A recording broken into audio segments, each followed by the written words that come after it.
এই ভিডিওটা দেখার জন্য অনেকেই অধীর আগ্রহে ওয়েট করেছিলে, তো ফাইনালি আমি ব্লগটা এডিট করে উঠতে পারলাম। আর আমার বাবা বলে 2 লাখ টাকার ফোন ইউজ করার থেকে ওই 2 লাখ টাকার সোনার চেন কেনা অনেক ভালো।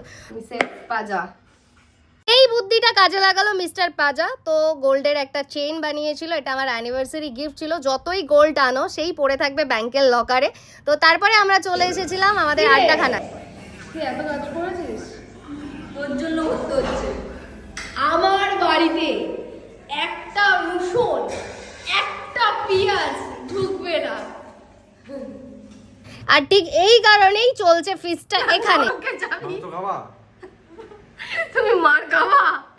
আরে মুখ দেখা, সমাজে মুখ দেখাতে পারবি না সেখানে খাস কেন? আমি খাইনি, আমি খাই না। এখানে রসুন পেঁয়াজ ঢোকাতে দিই না, সেখানে এটা আস্ত চিকেন কি করে আমি ঢোকাতে দিই। তো এখানে শুভজিৎ রান্না করেছিল চিকেন, তারপরে ওখানে ছিল বিরিয়ানি, আর এখানে জমি এদের ফিস্ট চলছে। আর আমার জন্য ছিল ওই যে স্লাইসটা যে ওটা খাচ্ছে, আর এই বাদামটা, তারপরে লেজ।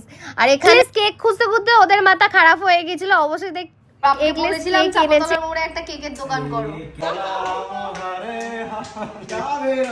আমাকে নিয়ে এরা অনেক খিল্লি করেছে। যাই হোক, যাই করুক, ঠাকুরের নামটা তো নিয়েছে, তো এরা এখন এইসব খেতে ব্যস্ত। আর আমার পাতে ছিল শসা, এগলেস কেক।